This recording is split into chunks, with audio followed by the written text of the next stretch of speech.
Welcome to the Crossing Paths podcast with pastors Brian Burson and John Martinez, the podcast where they embark on captivating journeys through the lives of Sandals church banning members, exploring the real-life stories that intertwine our church community and deepen our connections.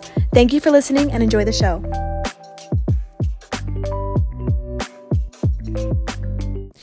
Well, hey, we have the pleasure of having Travis Tomsen in the house today, and he is not only a part of Sandals Church Banning, but he also is our Beaumont head coach for the Beaumont High baseball team. And we're excited just to talk to you today and get to know you. We know you and Lauren and your family have been a part of this campus, and we're just blessed by that. But this is an opportunity for us to get a little background story about who you are and how you got to where you're at. And I realized just in our conversation before this that you had traveled to Tanzania. And you were saying in Moshe, you had some of the best chicken you've ever had in your entire life. So tell me a little bit about like your travels to Tanzania.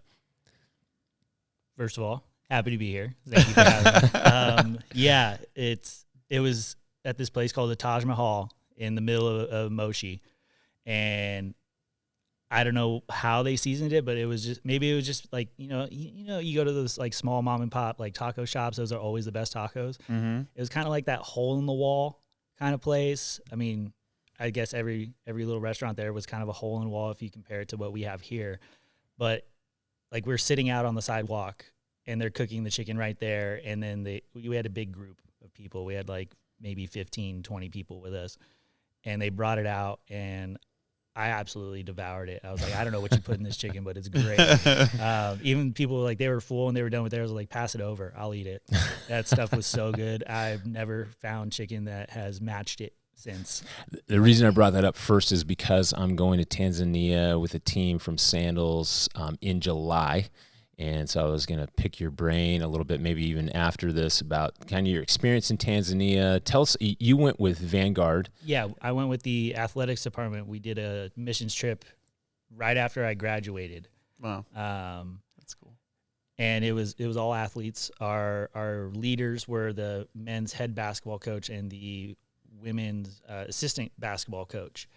And it was basically basketball players, couple softball players, like one soccer player, and I was the only baseball player there. Wow. Mm-hmm. So a lot of what we did when we went over there, we, I guess, ministered through athletics. Like we went to different places and we used athletics to reach out. Like we went to a youth prison. Wow. And played in like this little, there was like this little courtyard right outside, walls all around it. It was smaller than this room here, and we just played soccer with them. And everybody's laughing, having a good time, and then these kids start winning. We're a bunch of college athletes. Oh, dang. So we are competitive ourselves, and all of a sudden this kid, I was playing goalkeeper because soccer was like the one sport I never played growing up. I can kick a ball, I can't tell you where it's going though. And this kid was probably about 10 feet in front of me, in front of the goal, and had his back turned to me and just no look kicks it backwards right between my legs into the goal. And I was like, oh, okay. Yeah. All right. I got 2 6'7" dudes from the basketball team playing the field. I was like, my throw-ins, I'm just throwing it up to them. And it got really competitive, but it was fun. And then we went to a missionary school where we had kids from all over the world. We had kids from Brazil. There's this brother and sister from Korea, a lot of kids who were from the area, and then we had, there was a few Americans. And each day we went there, we did something different. So like we did, a little basketball clinic because we had all the basketball players there. And I believe that was the year our men's team had just won the national championship for NAIA. Wow. So we had a good team. That's awesome. And then one day we did soccer, and that's their sport over there. Soccer is their sport. Yeah. They do love basketball because they had one basketball player from Tanzania make it to the NBA. And then the next day it was like, oh, we're going to teach them baseball. And I was like, cool, me and the softball players got this. Softball players went inside to work with the little kids and do arts and crafts. So I was by myself. But I would say this is my first experience in coaching. We just had wiffle balls and a little plastic bat. I was rolling ground balls. I was kind of, there's a language barrier. The kids who spoke Swahili, I had an interpreter so they could, understand what I was saying. But there was the kids from Korea. They didn't speak English or Swahili. So huge language barrier. And I was teaching them how to hit. And I was just having one of the basketball guys help out, and he was just tossing the ball in for them to hit. And the little brother, I would say he's probably about 7. And I'm trying to explain to him what he needs to do. And I was like, he doesn't understand what I'm saying. I can't go to the interpreter. Yeah. So he kept missing the ball, and he kept missing the ball. And I was like, you know what? I got this. I put my hand out. I point at the bat, and I went and telling him, hit my hand with the bat right here. So he kept hitting the same spot, hit my hand, hit my hand, hit my hand. I look at my buddy and say, Kirk, you better throw this ball right where my hand is. And he's like, all right, I got you. Throws the ball. I move my hand, and the kid makes connection with the ball, and it goes absolutely demolish this ball. And everybody exploded. Like he dropped the bat, started running around screaming, and then I looked up, and he just had this huge smile on his face, and I was like, I think I can do this. No, that's awesome. Yeah. So a great experience in Tanzania. I'm going to shift gears. Yes. So just to give a little bit of a background story of where you grew up, were you raised in a Christian home, and then eventually get to how you met Lauren, and a little bit about your family. Yeah. So I grew up in Riverside. I went to Martin Luther King High School. I did not grow up in I would say, active Christian home. If you would ask me back then, I would say, no, we're not a Christian home. We're just good people. We didn't go to church. It wasn't, shared with me. The Bible and Jesus wasn't shared with me through my parents. I had 2 uncles, my grandpa's brothers, who were pastors, and saw them once a year. And, it never really got poured into me like that. But my parents did a good job raising me, just have a good moral compass and, do things right. Solid family. Yeah. But then I didn't, I really didn't have my come to Jesus until later in life.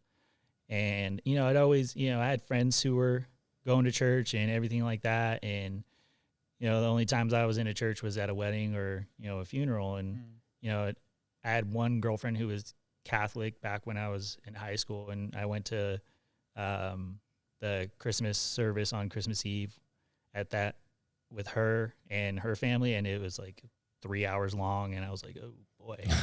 So I definitely didn't grow up, I would say, as big of a believer as I have become. I always believed that there was a God. I didn't quite understand him, though. Yeah. I didn't know him, but I always just, had this, I was like, there's something's going on. None of this is just because. Right. Yeah. But it really wasn't until, I would even say a year after I got to Vanguard, I transferred there from Hawaii. And so you lived in Hawaii for a while. Yeah. How did you get from here to Hawaii? He surfed all the way. Yeah. I mean, not physically. So, what took you to Hawaii from Riverside? So I would say, and this is everything in life, baseball got me there. Okay. Senior year of high school, I wasn't really getting looked at by a whole lot of people. I was actually going to go to culinary school. Are you a good cook now? Are you the one that cooks in the house? I do cook a lot, and Lauren is appreciative of that, but she also does her own thing, and she can cook too. Nice. But it was maybe a month left in the school year, and I was coming back. I was out 3 weeks with an injury, and I came back. We were playing against Redlands East Valley at UCR, and RCC's pitching coach happened to show up. He's like, "Hey, you're that Tomsen kid, right?" When I was warming up, I wasn't going to start, but I came in to relieve. And I was like, "Yeah." He's like, "All right." I was like, "Okay, good conversation." Had no idea who he was. And came in. It was probably the hardest I threw all year. I guess the rest really helped. It wasn't a serious injury. It was just like some shoulder tendonitis. And came up to me after the game. He's like, I was about to leave, and then I heard a pop in the bullpen. And I was like, I got to stay. He's like, so I want you at RCC next year. It's like, oh, thank you. Wow. I was like, Relief. I was like, culinary school doesn't have a baseball team. That's great. Did 2 years at RCC.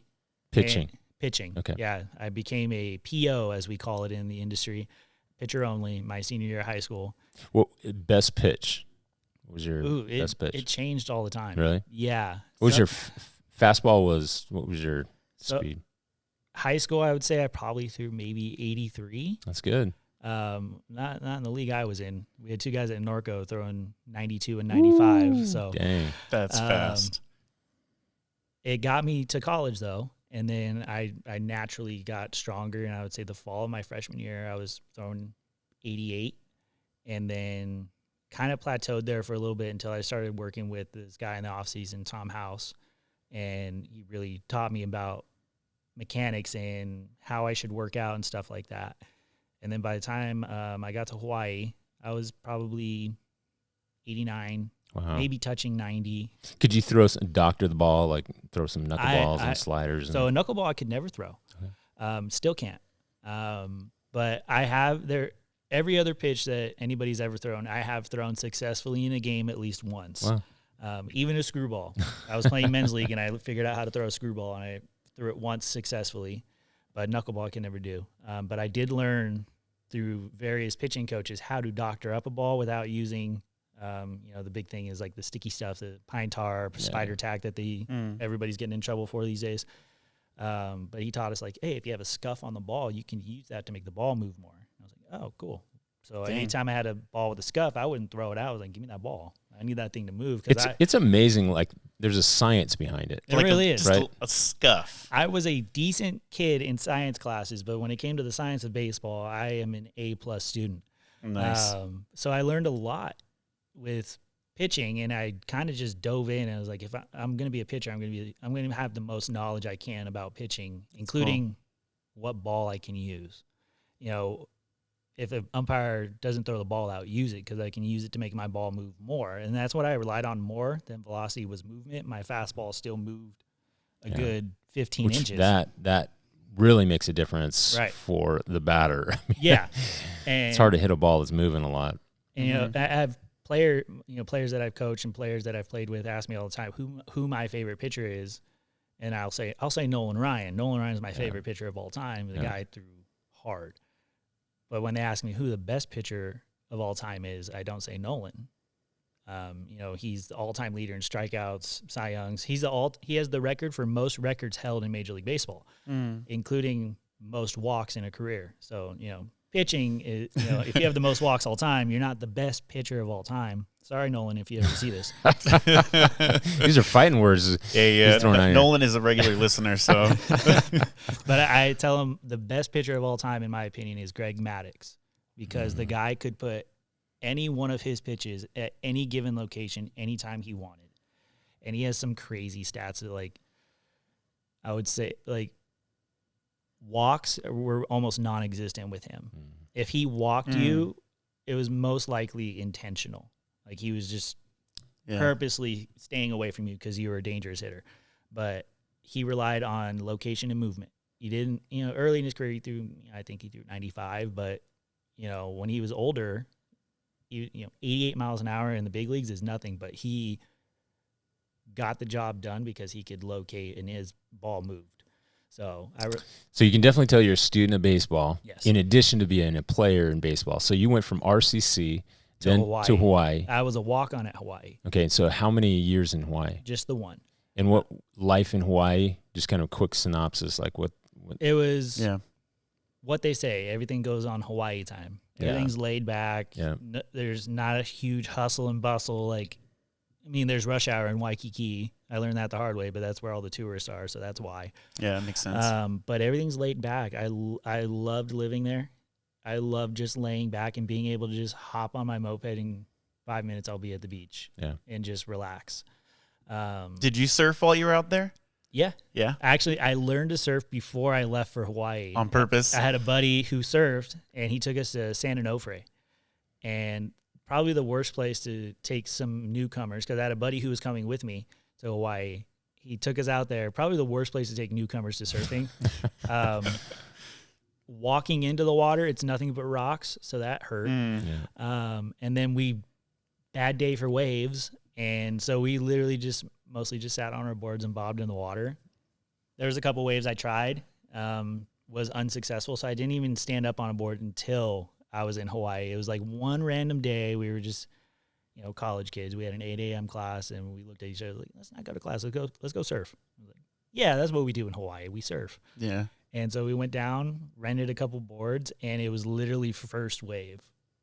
Paddled up, stood up, and it was like I was standing on top of the world. I was like, this is a great feeling. I see why people do this. It's a good feeling. It's exhausting. Yes, like, it is.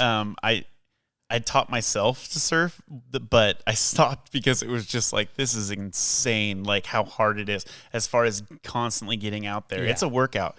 And I remember I went out there, literally, I was like, I could do this. I've seen enough surfing movies. Like, I've watched Point Break, man. Paddle, stand up. Yeah, but the funny thing is like, I'm trying to surf and learn to surf with like a gut, right? I got a little belly, right? So the hard thing is like, people that surf, they have flat stomachs. So when you're doing this, like you stay on the board, I'm like pivoting, but that would made it really hard. And then I got back out and Janice saw me actually get up and stuff. And she was like, dang, that's crazy. Like you actually did it. You like taught yourself to do it. And, and she said, she's all, but I bet you look like a nice fluffy seal out there for one of those sharks. And she's making a joke, like, Janice, she's a super like, she's got a dry sense of humor, but it was hilarious. And I thought about it, and that was one of my biggest like fears was sharks growing up. And so as soon as she said that, it just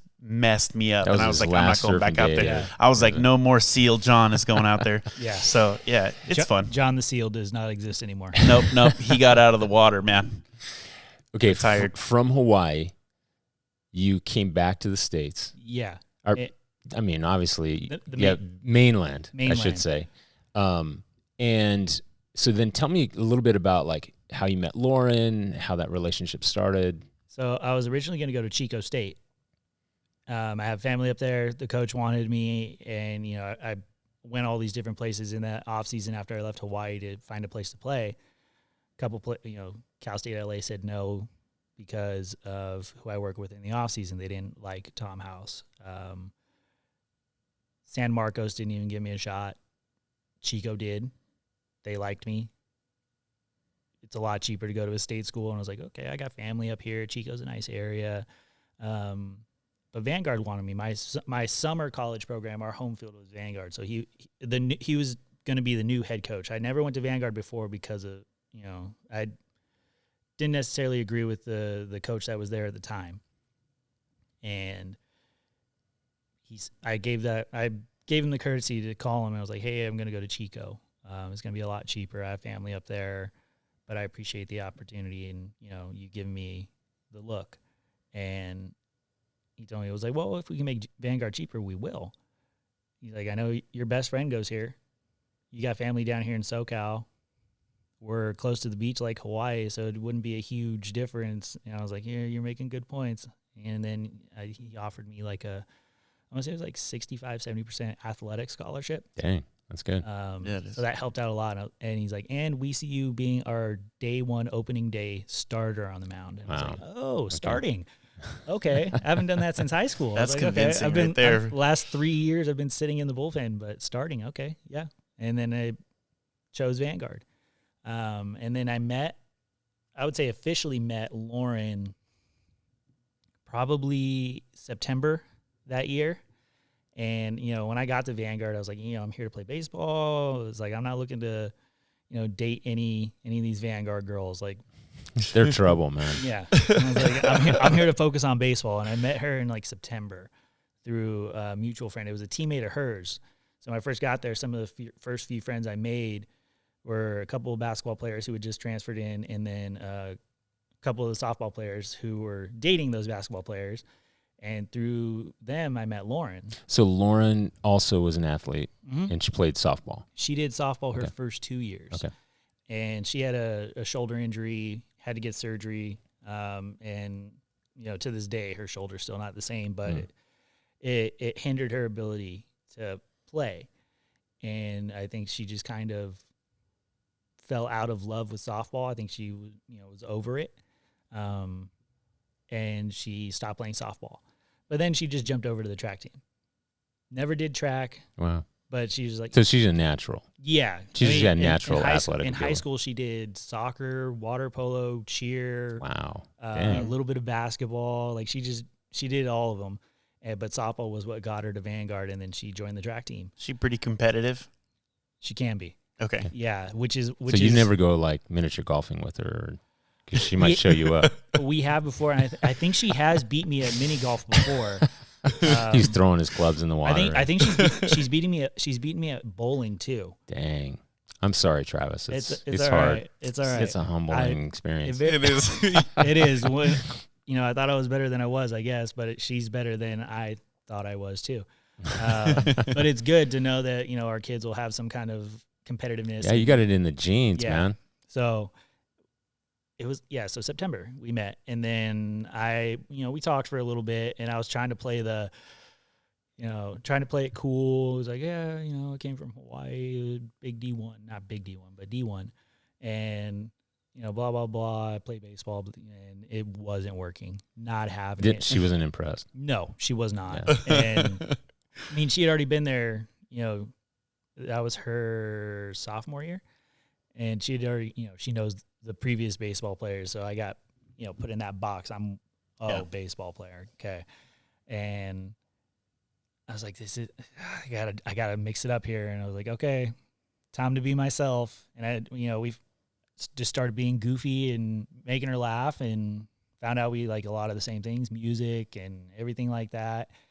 And then we started dating that November, and we haven't looked back since. So you got married, and have 2 kids now. Yes. And that young kids. So you guys are. And then Sandals banning exclusive, our third, is in the oven right now. Woo, dang. Hey, this is breakout news right here. We have the scoop. We have the scoop here, right here at Sandals Church Banning. You heard it here first. Yeah. In this podcast, Crossing Path podcast, we have the inside scoop on the Tomsen family. A lot of the reason why she can't be here, she's going through it right now. Yeah. That's hard. Yeah. Congratulations. That's exciting, man. 3 kids. One in the cooker right now. But and the ages of your others. Rory, our oldest, will be 3 on New Year's Day. Our other one, Joey, she will be 2 in June. Wow. And that's actually when the third one is due, is June. That's pretty good that he remembered those details. Yeah. Because most guys couldn't pull that off, so I'm proud of you. That's tricky because I got 5 of them, and so but all of my girls are in February, so it's 6th, 9th, 17th, and then you got Valentine's Day too. Yeah, no, it's a crazy month. Yeah. Okay, we're going to talk baseball at Beaumont High School, but then we're going to get a little bit more serious, because I was going to talk about just your kind of upbringing, something that happened in your family that we want to talk about. And but before that, I want to talk about Beaumont High and your job there now. So, that was the ultimate goal for me when I got into coaching, was to coach high school. If I somewhere far down the road, if I get an opportunity to coach, be a head coach at the college level, somewhere local, that'd be great. But I honestly love where I'm at. And if you don't know, like somebody's listening, they have never seen Beaumont High School. It's a beautiful campus, like big, beautiful campus. Spread out a lot. Huge piece of property. Yeah. It really, honestly, driving past it frequently, it's really a premier piece of property. Yeah, it is. And I think they're only getting bigger, especially with all the new houses coming in, and the population at that high school is is Bust. up there. Yeah. So there's a big pool to pull from for talent. But I was fortunate enough, I was at Indio High School before I got here, and an opening came at Mountain View Middle School here in Beaumont, and I was blessed to get the job. And I was like, cool, I'm doing what I need to do. I'm not driving 50 miles for work every day. And that's physical education. Yeah, PE. Yeah. And now my commute is 2 miles, and I'm That's close awesome. to home. Yeah, that's awesome. And it made me think about, I was like, well, if I got back into coaching, I could still do that, because I was doing it at Indio when my oldest was born and we just had her. And, there's times when I was out there, she wouldn't see me for like a week. Yeah. Because she'd go to bed. I was leaving before she woke up, and I was coming home. She was already in bed. Yeah. And then Saturday morning, it was like ecstatic. It's like, oh, Dad. I was like, oh, yeah, it's been a week for you. Wow. And so that was hard. So having the opportunity to be close to home, and even now with the coaching position I've been blessed with, being able to do that and still just be down the road. Yeah, because those schools are Mountain View Middle School and Beaumont High are right around the corner from each other. Yeah, and I live a mile from the high school. Yeah, and you get to do something. I mean, sports has been a part of your life and story, and something you have a passion for. Right. And you get to be outside a lot. Yes. Right. Yeah. And doing what you enjoy. Yeah. And then on top of that, I mean, the cherry on top is the coaching, that you're coaching baseball, which you're a student of baseball more and not just a player. Yeah. So that's great. Yeah. It's a great setup. And that's the biggest thing I try to instill in my players is be a student of the game. If you really want to get the most out of it, what you're getting here at practice, I can only give you so much. Yeah. Understand. Do the extra work at home. That's good. And, especially now, they pull out their phone, YouTube, Instagram. You have so much information available to you. You don't need to go pay for all these trainers if you really put in the work yourself and pay attention to what these guys are saying, which I wish I had. Yeah. I would be on my phone on YouTube and Instagram looking at baseball accounts and trying to figure out, okay, how do I make this better? How do I do this better? And they have that information at their fingertips these days. Yeah. But I got a good group of guys. I'm excited. We'll see how this next season goes. I know we're in a very competitive league, and I think we have the talent to be very successful this year. And I'm getting guys to buy in, and I hear from the parents and my assistant coaches, like things are already looking better. That's great. Than last year. And it can take years of building and really getting into the sweet spot.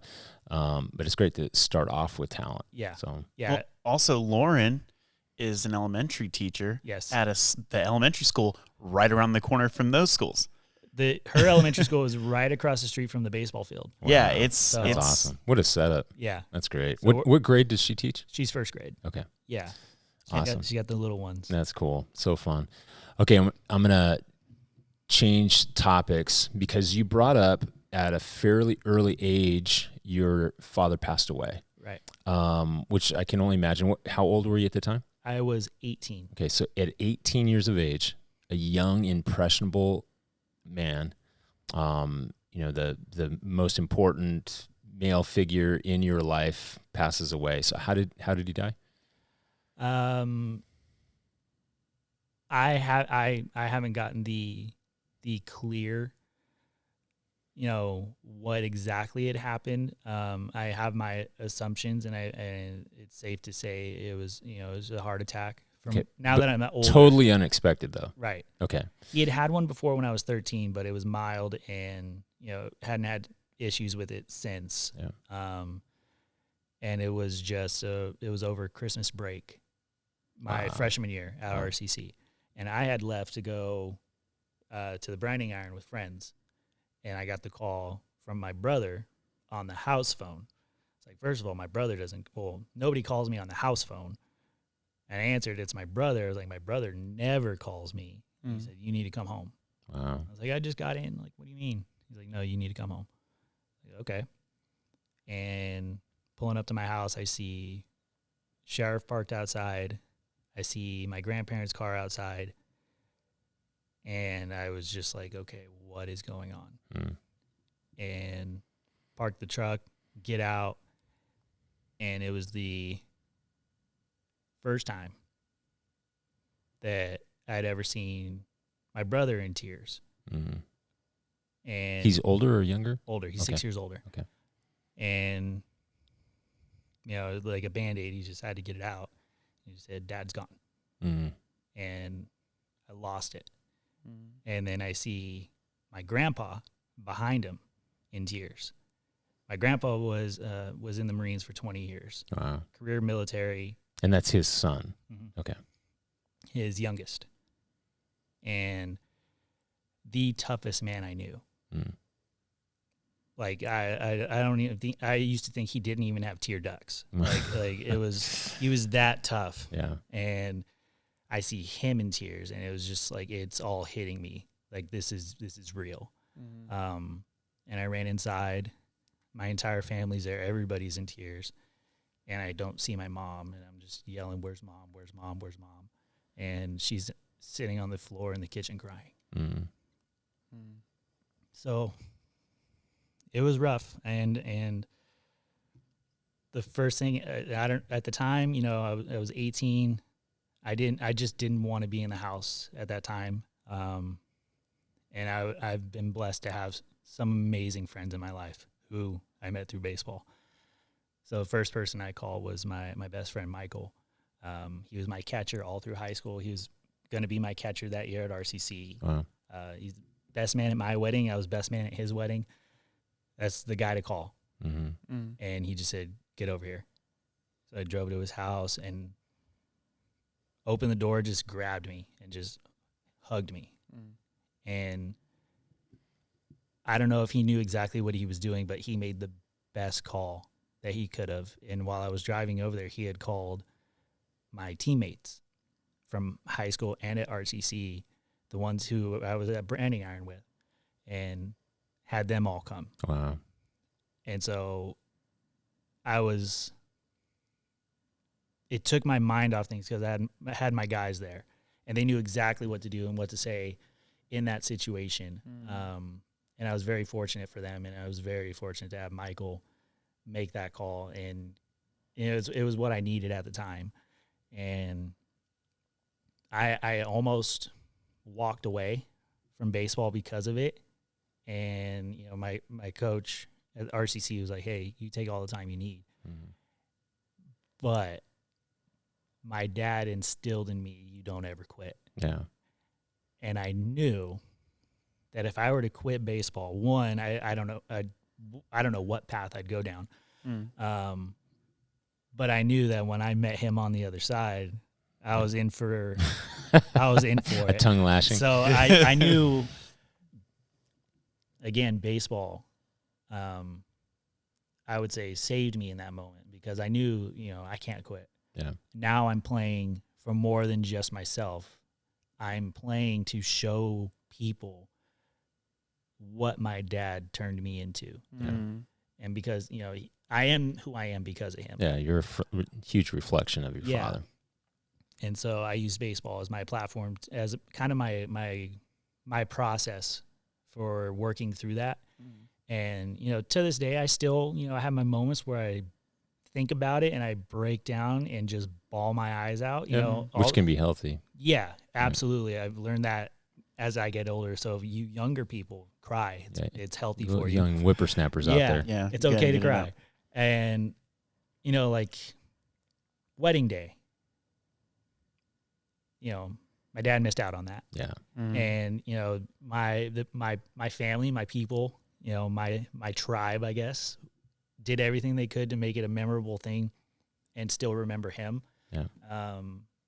Lauren got me this little pin with a picture of my dad on it that I wore the entire night. My brother, the gift my brother gave me for my wedding was so significant to me. It was it was my dad's bottle of cologne that he always wore. This old, I think it's called Old English leather. Like when we went places, that was my classic. That was my dad's musky scent. Yeah. And we were getting ready for the wedding. Me and my groomsmen, my brother was in the wedding, and he hands it to me. And I was like, I was just lost. I had no words. I was like, you sure? I was like, you don't want it? He goes, no, you deserve that.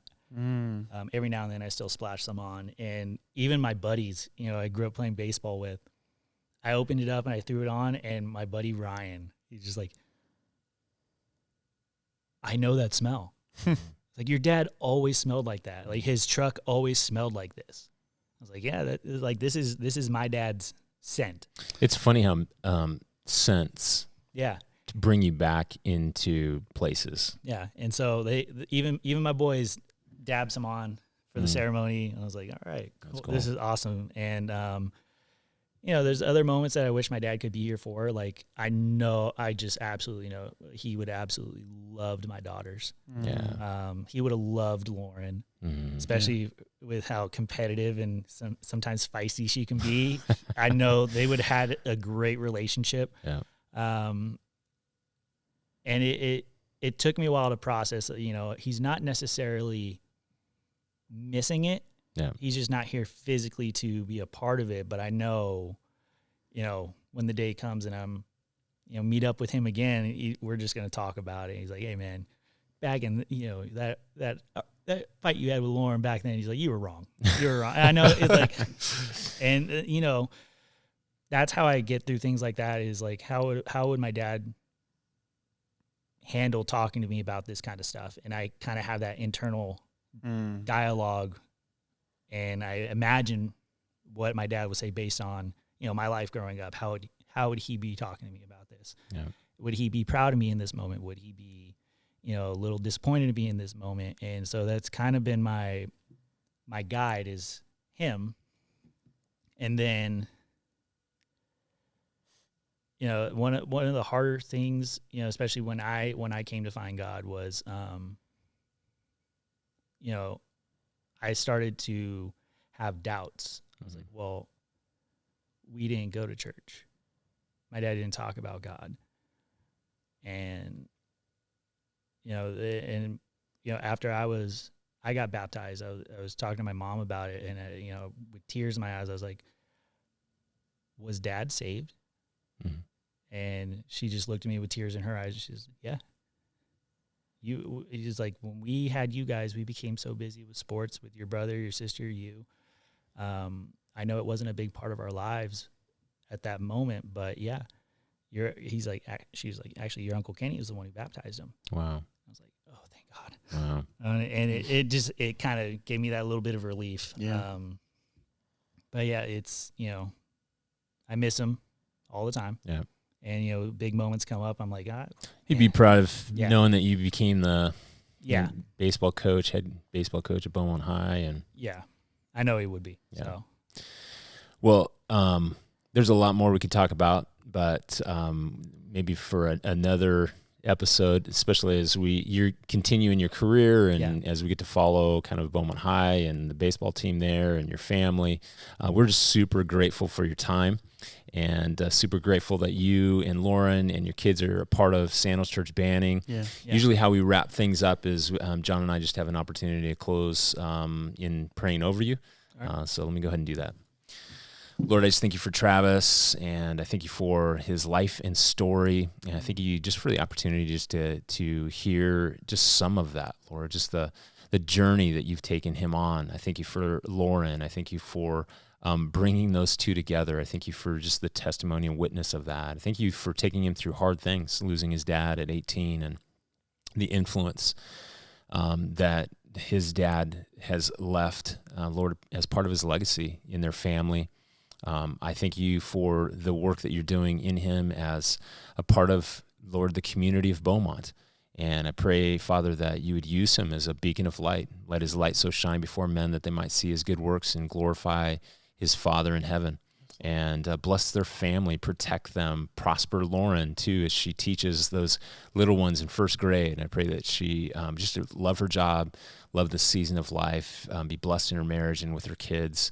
And so I just commit them to you. We thank you in advance of the work. I pray that your hand would be upon Travis, just in his spiritual leadership of his family, the legacy that he's creating with his family, but also with his baseball team, the guys that he has on the team, the influence that he'll have, the words of life that he can speak into them, not only about sports, but just, Lord, about just life in general, and wisdom, and also just the beauty of a relationship with God. And so I just pray that would ooze out of him.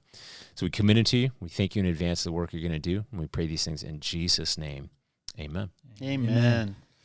Dude, Yeah. Thanks, man. yeah, thanks for coming. It's been a pleasure.